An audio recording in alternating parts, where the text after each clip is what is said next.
The Tragedy of Hamlet, Prince of Denmark, by William Shakespeare. Act 1, Scene 1. Elsinore, a platform before the castle. Francisco at his post. Enter to him Bernardo. Who's there? Nay, answer me. Stand and unfold yourself. Long live the king. Bernardo? He. You come most carefully upon your hour. 'Tis now struck 12. Get thee to bed, Francisco. For this relief, much thanks. 'Tis bitter cold, and I am sick at heart. Have you had quiet guard? Not a mouse stirring. Well, good night. If you do meet Horatio and Marcellus, the rivals of my watch, bid them make haste. I think I hear them. Stand, ho! Who's there? Enter Horatio and Marcellus. Friends to this ground, and liegemen to the Dane. Give you good night. Oh, farewell, honest soldier. Who hath relieved you? Bernardo has my place. Give you good night. Exit Francisco. Holla, Bernardo. Say, what, is Horatio there? a piece of him. Welcome, Horatio. Welcome, good Marcellus. What, has this thing appeared again to-night? I have seen nothing. Horatio says 'tis but our fantasy, and will not let belief take hold of him touching this dreaded sight twice seen of us. Therefore I have entreated him along with us to watch the minutes of this night, that if again this apparition come, he may approve our eyes and speak to it. Tush, tush, 'twill not appear. Sit down a while, and let us once again assail your ears that are so fortified against our story, what we 2 nights have seen. Well, sit we down, and let us hear Bernardo speak of this. Last night of all, when yon same star, that's westward from the pole, had made his course to illume that part of heaven, where now it burns, Marcellus and myself, the bell then beating one— Enter Ghost. Peace, break thee off. Look where it comes again. in the same figure, like the king that's dead. Thou art a scholar. Speak to it, Horatio. Looks it not like the king? Mark it, Horatio. Most like. It harrows me with fear and wonder. It would be spoke to. Question it, Horatio. What art thou, that usurp'st this time of night together with that fair and warlike form in which the majesty of buried Denmark did sometimes march? By heaven, I charge thee, speak! It is offended. See, it stalks away. Stay! Speak! Speak! I charge thee, speak! Exit Ghost. 'Tis gone, and will not answer. How now, Horatio? You tremble and look pale. Is not this something more than fantasy? What think you on it? Before my God, I might not this believe without the sensible and true avouch of mine own eyes. Is it not like the king? As thou art to thyself. Such was the very armour he had on when he the ambitious Norway combated. So frowned he once when, in an angry parle, he smote the sledded Polacs on the ice. 'Tis strange. Thus twice before, and jump at this dead hour. With martial stock hath he gone by our watch. In what particular thought to work I know not, but in the gross and scope of my opinion, this bodes some strange eruption to our state. Good now, sit down and tell me, he that knows, why this same strict and most observant watch so nightly toils the subject of the land, and why such daily cast of brazen cannon, and foreign mart for implements of war, why such impressive shipwrights, whose sore task does not divide the Sunday from the week? What might be toward, that this sweaty haste doth make the night joint labourer with the day? Who is it that can inform me?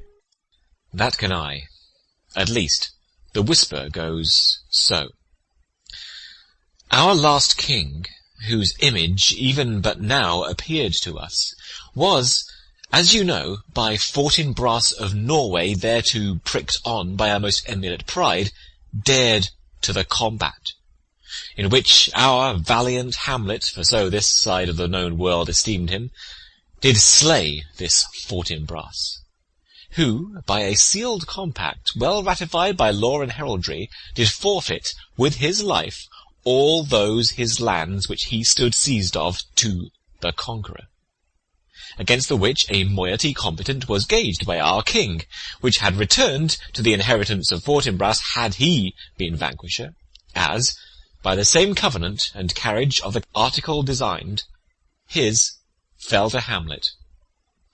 Now, sir, young Fortinbras, of unimproved metal, hot and full, have, in the skirts of Norway, here and there, sharked up a list of lawless resolutes, for food and diet to some enterprise that has a stomach in it, which is no other, as it doth well appear under our state, but to recover of us, by strong hand and terms compulsatory, those foresaid lands so by his father lost. And this, I take it, is the main motive of our preparations, the source of this our watch, and the chief head of this post-haste and roamage in the land. I think it be no other, but e'en so. Well may it sort that this portentous figure comes armed through our watch, so like the king that was and is the question of these wars. A mote it is to trouble the mind's eye. In the most high and palmy state of Rome, a little ere the mightiest Julius fell, the graves stood tenantless, and the sheeted dead did squeak and gibber in the Roman streets. As stars with trains of fire and dews of blood, disasters in the sun, and the moist star upon whose influence Neptune's empire stands was sick almost to doomsday with eclipse, and even the like precurse of fierce events, as harbingers preceding still the fates and prologue to the omen coming on, have heaven and earth together demonstrated unto our climatures and countrymen. But soft, behold! Lo, where it comes again! Re-enter Ghost. I'll cross it, though it blast me. Stay, illusion! If thou hast any sound or use of voice, speak to me. If there be any good thing to be done that may to thee do ease and grace to me, speak to me. Cock crows. If thou art privy to thy country's fate, which happily foreknowing may avoid, O speak. Or if thou hast uphoarded in thy life extorted treasure in the womb of earth, for which, they say, you spirits oft walk in death, speak of it. Stay and speak. Stop it, Marcellus! Shall I strike at it with my partisan? Do, if it will not stand. 'Tis here. 'Tis here! 'Tis gone. Exit Ghost. We do it wrong, being so majestical, to offer it the show of violence, for it is, as the air, invulnerable, and our vain blows malicious mockery. It was about to speak when the cock crew, And then it started, like a guilty thing upon a fearful summons. I have heard the cock, that is the trumpet to the morn, doth with his lofty and shrill-sounding throat awake the god of day, and at his warning, whether in sea or fire, in earth or air, the extravagant and erring spirit hies to his confine. And of the truth herein, this present object made probation. It faded on the crowing of the cock. Some say that ever 'gainst that season comes wherein our Saviour's birth is celebrated, the bird of dawning singeth all night long, and then, they say, no spirit dare stir abroad. The nights are wholesome. Then no planet strike, no fairy takes, nor witch hath power to charm, so hallowed and so gracious is that time. So I have heard, and do in part believe it. But look, the morn, in russet mantle clad, walks o'er the dew of yon high eastward hill.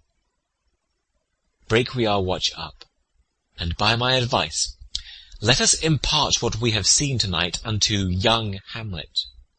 For upon my life, this spirit, dumb to us, will speak to him. Do you consent we shall acquaint him with it, as needful in our loves, fitting our duty?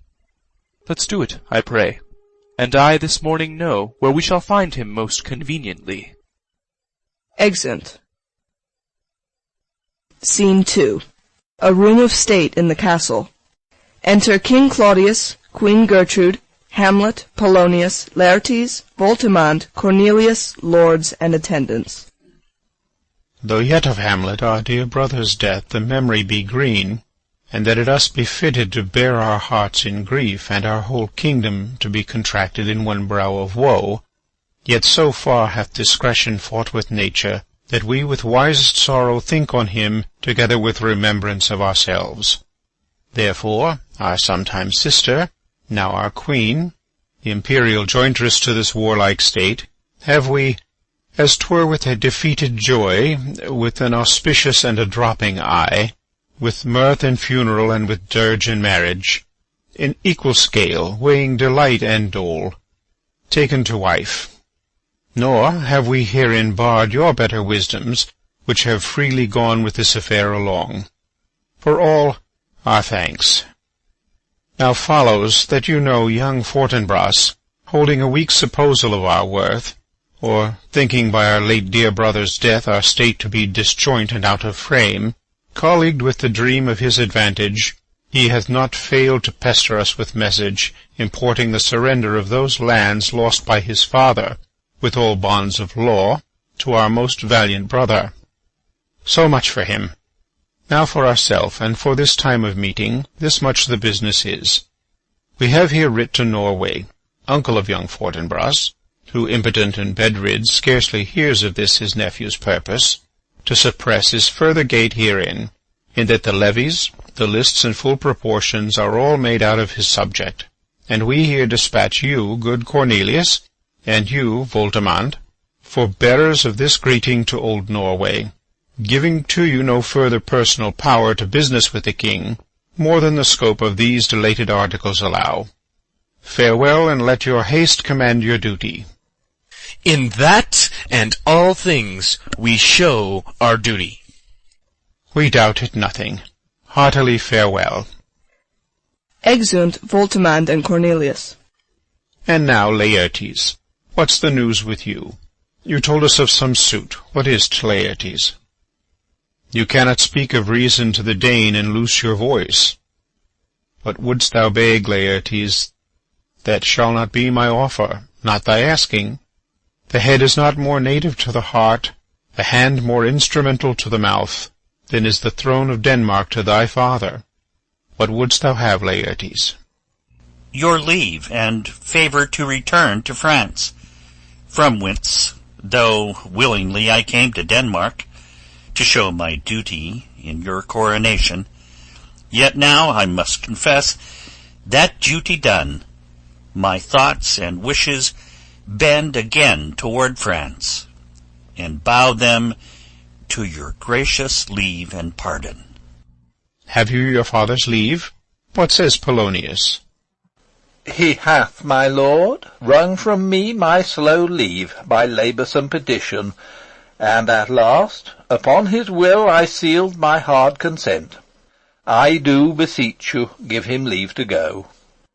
Take thy fair hour, Laertes, time be thine, and thy best graces spended at thy will.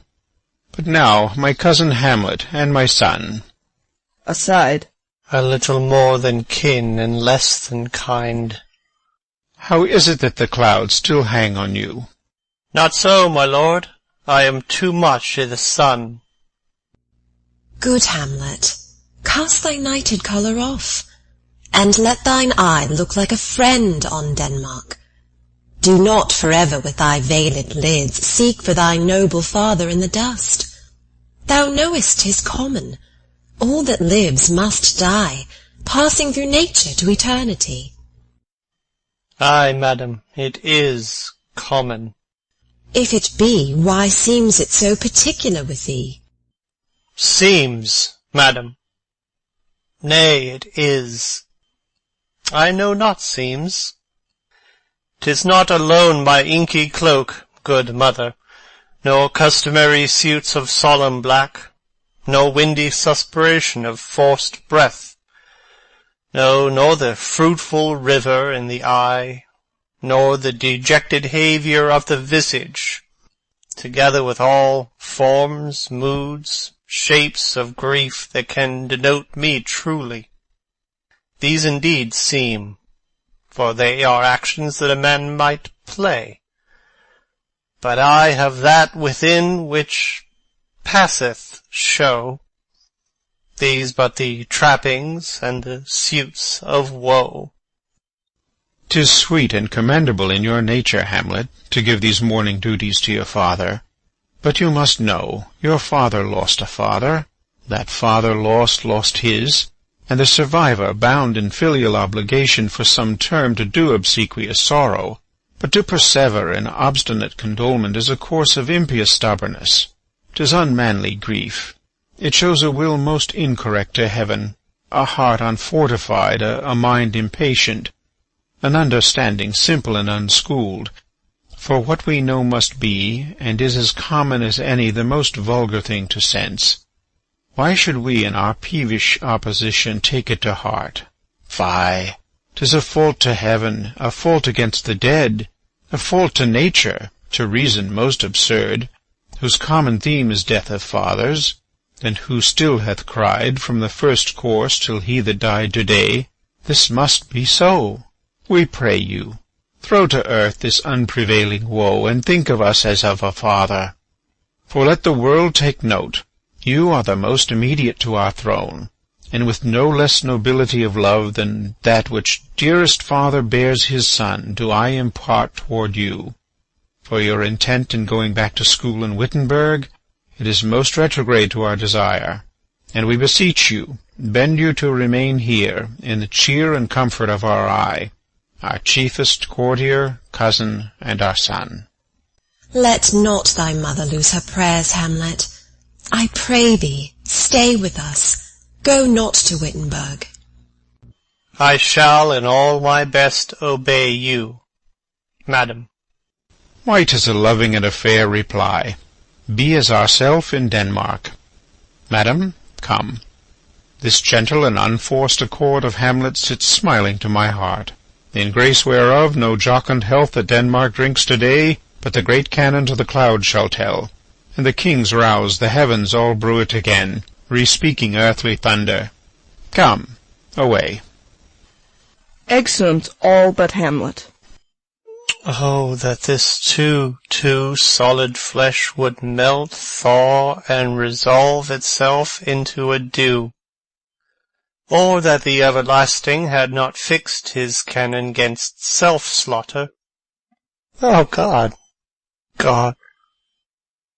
How weary, stale, flat, and unprofitable seem to me all the uses of this world. Fie! Fie! 'Tis an unweeded garden that grows to seed. Things rank and gross in nature possess it merely. That it should come to this, but 2 months dead. Nay, not so much, not 2. So excellent a king that was to this Hyperion to a satyr, so loving to my mother that he might not beteem the winds of heaven visit her face too roughly. Oh, heaven and earth must I remember. Why, she would hang on him as if increase of appetite had grown by what it fed on, and yet within a month, let me not think on't. Frailty, thy name is woman. A little month, or ere those shoes were old with which she followed my poor father's body like Niobe, all tears. Why, even she, oh God! A beast that once discourse of reason would have mourned longer, married with my uncle, my father's brother, but no more like my father than I to Hercules. Within a month, ere yet the salt of most unrighteous tears had left the flushing in her galled eyes, she married. O most wicked speed, to post with such dexterity to incestuous sheets! It is not, nor it cannot come to good. But break my heart, for I must hold my tongue. Enter Horatio, Marcellus, and Bernardo. Hail to your lordship. I am glad to see you well. Horatio, or I do forget myself. The same, my lord, and your poor servant ever. Sir, my good friend, I'll change that name with you. And what make you from Wittenberg, Horatio? Marcellus? My good lord. I am very glad to see you. Good evening, sir. But what, in faith, make you from Wittenberg? A truant disposition, good my lord. I would not hear your enemy say so, nor shall you do mine ear that violence, to make it truster of your own report against yourself. I know you are no truant. But what is your affair in Elsinore? We'll teach you to drink deep ere you depart. My lord, I came to see your father's funeral. I pray thee do not mock me, fellow student. I think it was to see my mother's wedding. Indeed, my lord, it followed hard upon. Thrift! Thrift, Horatio. The funeral baked meats did coldly furnish forth the marriage tables. Would I had met my dearest foe in heaven, or ere I'd seen that day, Horatio. My father. Methinks I see my father. Where, my lord? In my mind's eye, Horatio. I saw him once. He was a goodly king. He was a man. Take him for all in all. I shall not look upon his like again. My lord, I think I saw him yesternight. Saw who? My lord, the king your father. The king my father. Season your admiration for a while with an attent ear, till I may deliver, upon the witness of these gentlemen, this marvel to you. For God's love, let me hear. 2 nights together had these gentlemen, Marcellus and Bernardo, on their watch in the dead vast and middle of the night, been thus encountered. A figure, like your father, armed at point exactly cap-a-pie, appears before them, and with solemn march goes slow and stately by them. Thrice he walked by their oppressed and fear-surprised eyes within his truncheon's length, whilst they, distilled almost to jelly with the act of fear, stand dumb and speak not to him. This, to me, in dreadful secrecy impart they did, and I, with them, the 3rd night kept the watch, where, as they had delivered, both in time, form of the thing, each word made true and good, the apparition comes. I knew your father. These hands are not more like. But where was this? My lord, upon the platform where we watched. Did you not speak to it? My lord, I did, but answer made it none. Yet once, methought, it lifted up its head, and did address itself to motion, like as it would speak, but even then the morning cock crew loud, and at the sound it shrunk in haste away, and vanished from our sight. 'Tis very strange. As I do live, my honoured lord, 'tis true, and we did think it writ down in our duty to let you know of it. Indeed, sirs, but this troubles me. Hold you the watch tonight? We do, my lord. Armed? say you? Armed, my lord. From top to toe? My lord, from head to foot. Then saw you not his face? Oh, yes, my lord, he wore his beaver up. What? Looked he frowningly? A countenance more in sorrow than in anger. Pale or red? Nay, very pale. And fixed his eyes upon you? Most constantly. How would I had been there?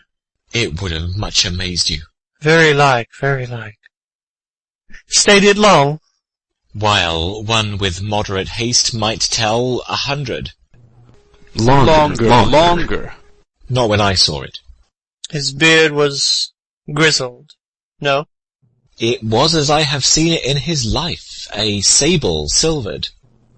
I will watch tonight. Perchance 'twill walk again. I warrant it will. If it assume my noble father's person, I'll speak to it, though hell itself should gape and bid me hold my peace. I pray you all, if you have hitherto concealed this sight, let it be tenable in your silence still. And whatsoever else shall hap to-night, give it an understanding, but no tongue. I will requite your loves. So fare you well. Upon the platform, 'twixt 11 and 12, I'll visit you. Our duty to your honor. Your loves, as mine to you. Farewell. Exeunt all but Hamlet. My father's spirit, in arms, all is not well. I doubt some foul play. Oh, what the night would come! Till then, sit still, my soul.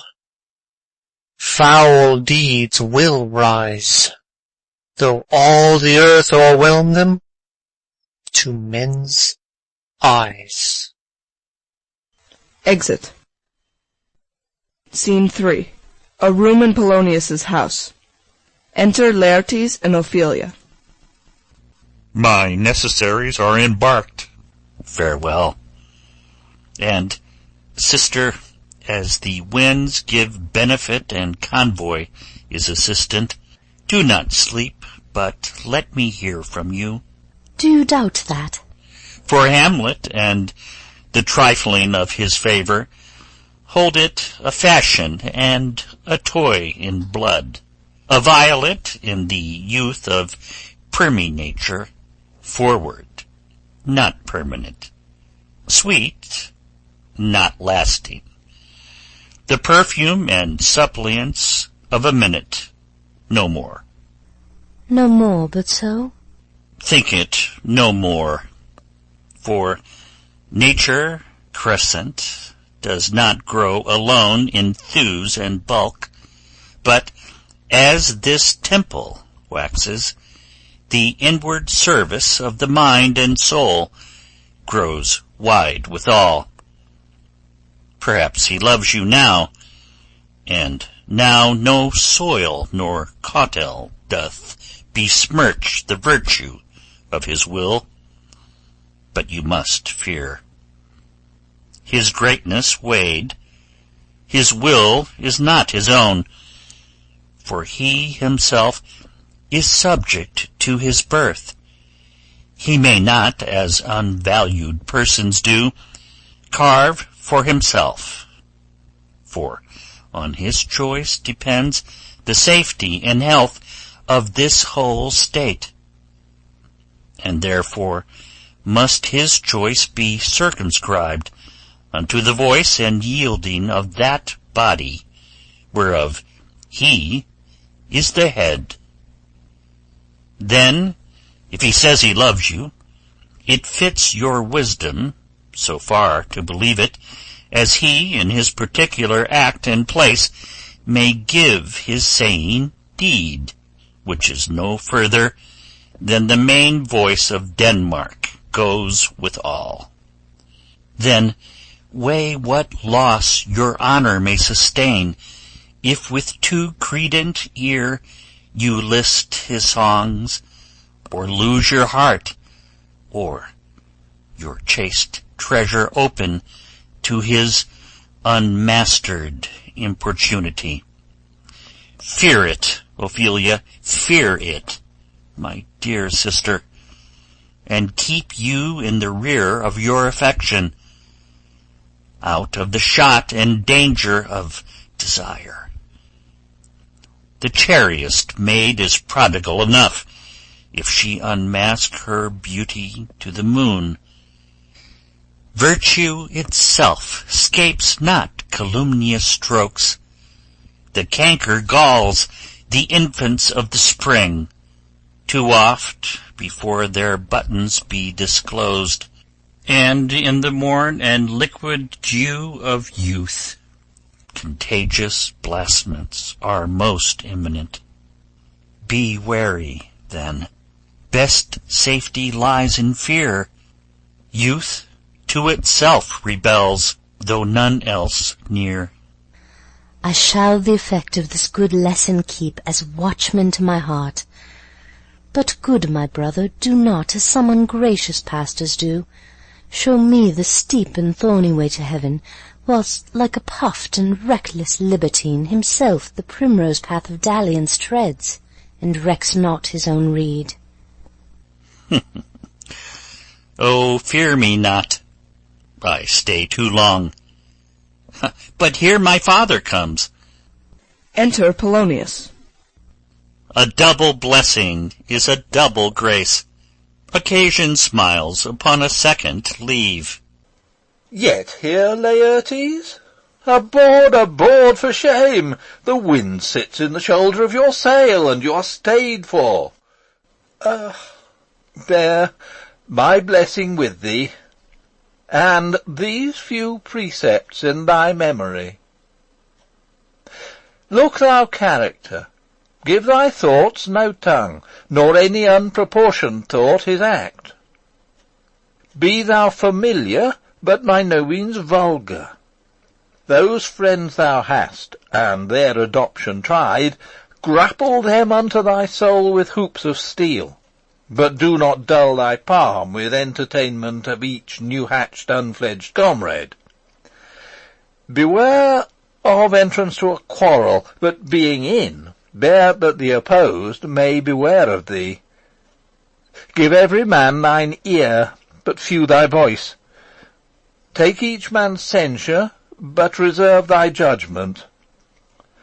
Costly thy habit as thy purse can buy, but not expressed in fancy. Rich, not gaudy, for the apparel oft proclaims the man, and they in France of the best rank and station are most select and generous, chief in that. Neither a borrower nor a lender be, for loan oft loses both itself and friend, and borrowing dulls the edge of husbandry. This above all, to thine own self be true, and it must follow as the night the day, thou canst not then be false to any man. Farewell, my blessing season this in thee. Most humbly do I take my leave, my lord. The time invites you. Go, your servants tend. Farewell, Ophelia, and remember well what I have said to you. 'Tis in my memory locked, and you yourself shall keep the key of it. Farewell. Exit Laertes. What is't, Ophelia, he hath said to you? So please you, something touching the Lord Hamlet. Marry, well bethought. 'Tis told me he hath very oft of late given private time to you, and you yourself have of your audience been most free and bounteous.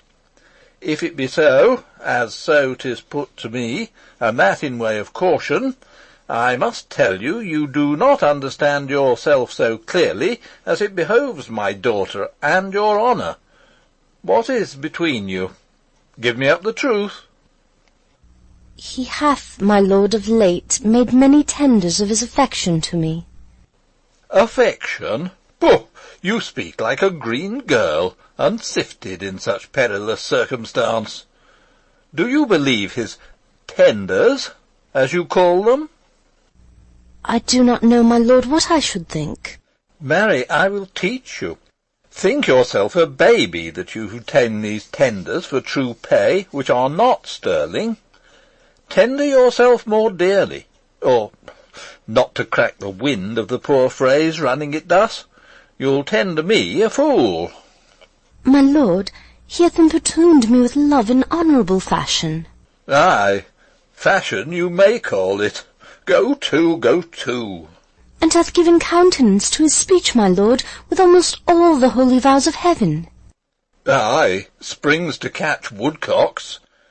I do know when the blood burns how prodigal the soul lends the tongue vows. These blazes, daughter, giving more light than heat, extinct in both, even in their promise as it is a-making, you must not take for fire.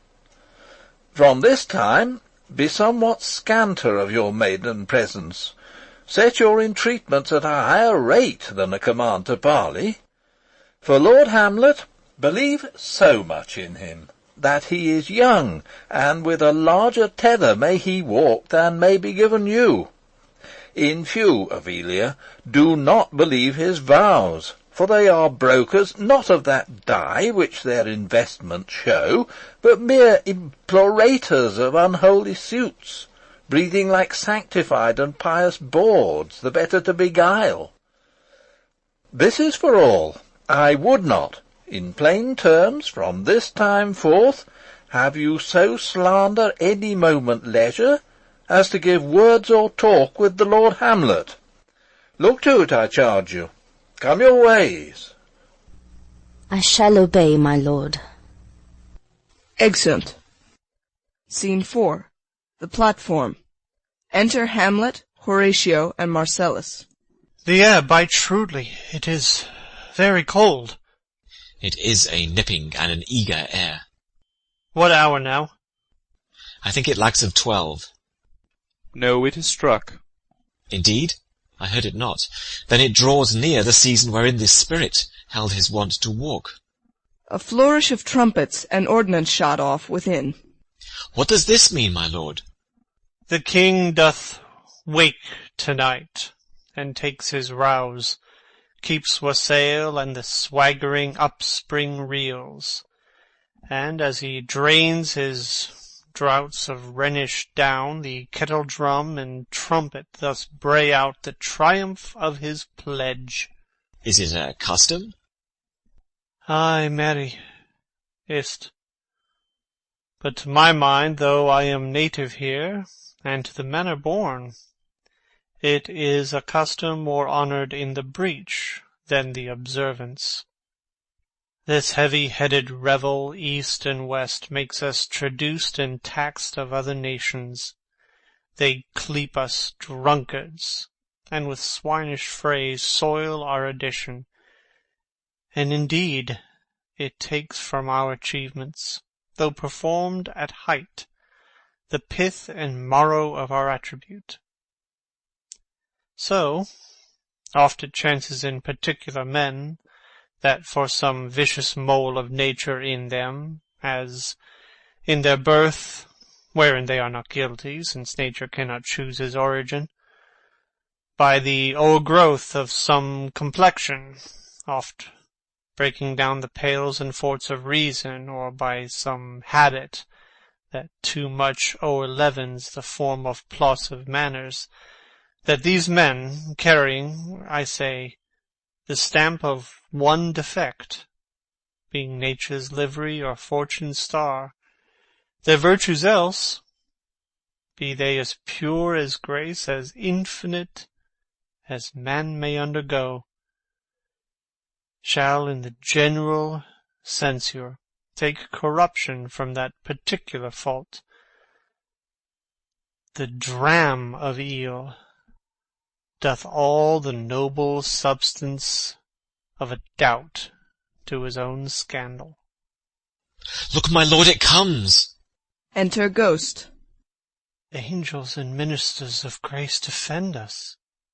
Be thou a spirit of health or goblin damned, bring with thee airs from heaven or blast from hell.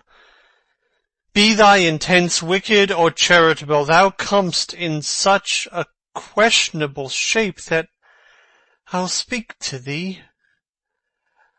I'll call thee Hamlet. King, father, royal Dane, oh, answer me. Let me not burst in ignorance, but tell why thy canonized bones, hearsed in death, have burst their cerements. Why the sepulchre, wherein we saw thee quietly inurned, hath oped his ponderous and marble jaws to cast thee up again.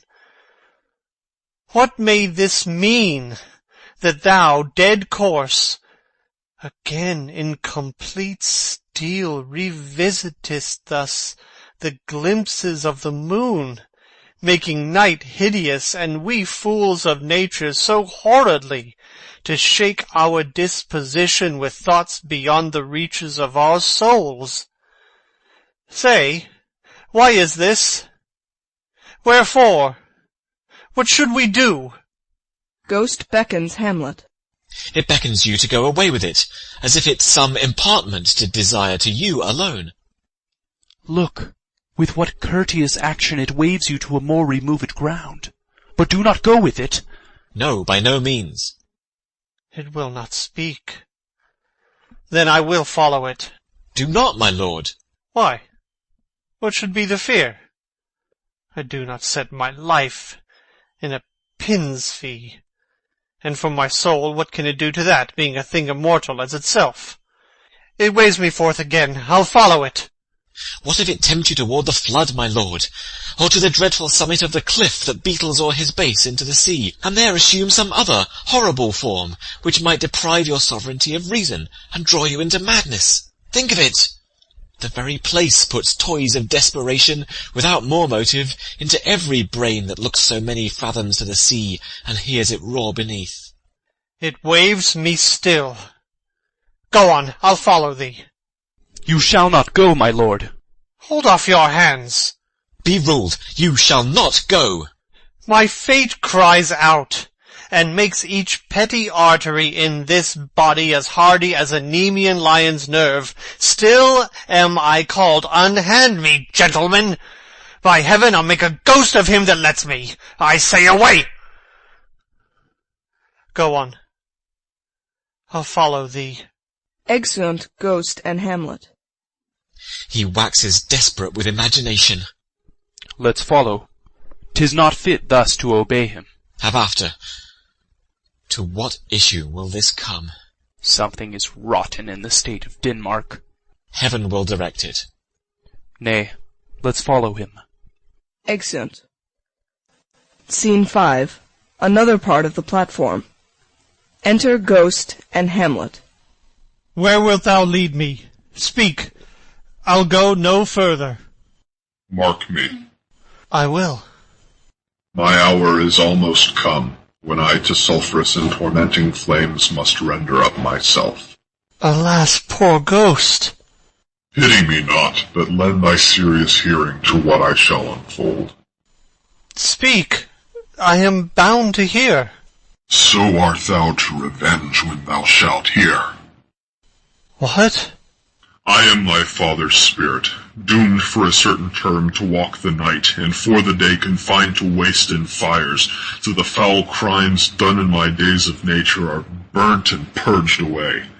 But that I am forbid to tell the secrets of my prison house, I could a tale unfold whose lightest word would harrow up thy soul, freeze thy young blood, make thy two eyes like stars start from their spheres, thy knotted and combined locks depart, and each particular hair to stand on end like quills upon the fretful porcupine. But this eternal blazon must not be to ears of flesh and blood. List, list, oh list, if thou didst ever thy dear father love. Oh, God! Revenge his foul and most unnatural murder. Murder. Murder most foul as in the best it is, but this most foul, strange, and unnatural. Haste me to note that I, with wings as swift as meditation or the thoughts of love, may sweep to my revenge. I find thee apt. And duller shouldst thou be than the fat weed that roots itself in ease on Lethe wharf, would thou not stir in this. Now, Hamlet, hear. 'Tis given out that sleeping in mine orchard a serpent stung me, so the whole ear of Denmark is by a forged process of my death rankly abused. But know, thou noble youth, the serpent that did sting thy father's life now wears his crown. Oh, my prophetic soul, my uncle. Aye, that incestuous, that adulterate beast, with witchcraft of his wit, with traitorous gifts, O wicked wit and gifts that have the power so to seduce, won to his shameful lust the will of my most seeming virtuous queen. O Hamlet, what a falling off was there! From me, whose love was of that dignity that it went hand in hand even with the vow I made to her in marriage, and to decline upon a wretch whose natural gifts were poor to those of mine. But virtue, as it never will be moved, though rudeness courted in a shape of heaven, so lust, though to a radiant angel linked, will sate itself in a celestial bed and prey on garbage. But soft, methinks I scent the morning air. Brief let me be. Sleeping within mine orchard, my custom always in the afternoon. Upon my secure hour thy uncle stole, with juice or cursed heaven in a vial, and in the porches of mine ears did pour the leprous distilment, whose effect holds such an enmity with blood of man that, swift as quicksilver, it courses through the natural gates and alleys of the body, and with a sudden vigor it doth pass it in curd, like eager droppings into milk the thin and wholesome blood, so did it mine, and a most instant tetter barked about, most lazar-like with vile and loathsome crust all my smooth body. Thus was I sleeping, by a brother's hand, of life, of crown, of queen, at once dispatched, cut off even in the blossoms of my sin, unhouselled, disappointed, unannaled, no reckoning made, but sent to my account with all my imperfections on my head. Oh, horrible! Oh, horrible, most horrible! If thou hast nature in thee, bear it not. Let not the royal bed of Denmark be a couch for luxury and damned incest. But howsoever thou pursuest this act, taint not thy mind, nor let thy soul contrive against thy mother aught. Leave her to heaven, and to those thorns that in her bosom lodge, to prick and sting her. Fare thee well at once, the glowworm shows the matin to be near, and gins to pale his ineffectual fire. Adieu, adieu, Hamlet, remember me. Exit Ghost. Oh, all you host of heaven! Oh, earth! What else? Then shall I couple hell? Oh, fie! Hold my heart, and you my sinews, grow not instant old, but bear me stiffly up. Remember thee. Ay, thou poor ghost, while memory holds a seat in this distracted globe. Remember thee? Yea, from the table of my memory I'll wipe away all trivial fond records, all saws of books, all forms, all pressures past that youth and observation copied there, and thy commandment all alone shall live within the book and volume of my brain, unmixed with baser matter. Yes, by heaven! O most pernicious woman, O villain, villain, smiling, damned villain! My table's meat, it is, I set it down, that one may smile and be a villain. At least I am sure it may be so in Denmark. Writing. So, uncle, there you are. Now to my word. It is adieu, adieu, remember me. I have sworn. Within. My lord, my lord! Lord Hamlet! Heaven secure him! So be it. Within. Hello! Ho, ho, ho, my lord! Hillo, ho, ho, boy! Come, bird, come! Enter Horatio and Marcellus. How is it, my noble lord? What news, my lord? Oh, wonderful. Good my lord, tell it. No, you'll reveal it. Not I, my lord, by heaven. Nor I, my lord. How say you then? Would heart of man once think it? But you'll be secret? Aye, by heaven, my lord. There's ne'er a villain dwelling in all Denmark, but he's an errant knave. There needs no ghost, my lord, come from the grave to tell us this. Why, right. You are the right. And so, without more circumstance at all, I hold it fit that we shake hands and part. You, as your business and desire shall point you, for every man has business and desire such as it is, and for mine own poor part, look you, I'll go pray. These are but wild and whirling words, my lord. I'm sorry if they offend you. Heartily. Yes, faith, heartily. There's no offence, my lord. Yes, by St. Patrick, but there is, Horatio, and much offence too. Touching this vision here, it is an honest ghost, that let me tell you, for your desire to know what is between us, or master it as you may.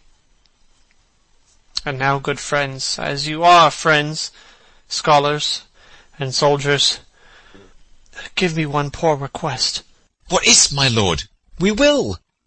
Never make known what you have seen tonight. My lord, we will not. Nay, but swear it.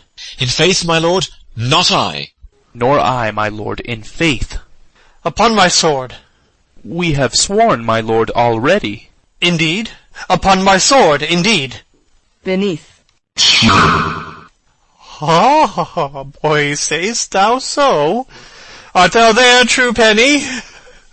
Come on, you hear this fellow in the cellarage consent to swear. Propose the oath, my lord. Never to speak of this that you have seen. Swear by my sword. Beneath. Ah, hic et ubique. Then we'll shift our ground. Come hither, gentlemen, and lay your hands again upon my sword. Never to speak of this that you have heard. Swear by my sword. Beneath. Well said, old mole. Canst work of the earth so fast, worthy pioneer. Once more remove, good friends. Oh, day and night, but this is wondrous strange. And therefore, as a stranger, give it welcome. There are more things in heaven and earth, Horatio, than are dreamt of in your philosophy. But come, here, as before, never, so help you mercy, how strange or odd soe'er I bear myself, as I perchance hereafter shall think meet to put an antic disposition on, that you, at such time seeing me, never shall, with arms encumbered thus, or this head shake, or by pronouncing of some doubtful phrase, as, well, we know, or we could, and if we would, or if we list to speak, or there be, and if they might, or such ambiguous giving out to note, that you know aught of me, this not to do, so grace and mercy at your most need help you, swear. Beneath. Rest, rest, perturbed spirit. They swear. So, gentlemen, with all my love I do commend me to you. And what so poor a man as Hamlet is may do, to express his love and friending to you, God willing, shall not lack. Let us go in together, and still your fingers on your lips, I pray. The time is out of joint. Oh, cursed spite, that ever I was born to set it right. Nay, come, let's go together. Excellent. End of Act 1.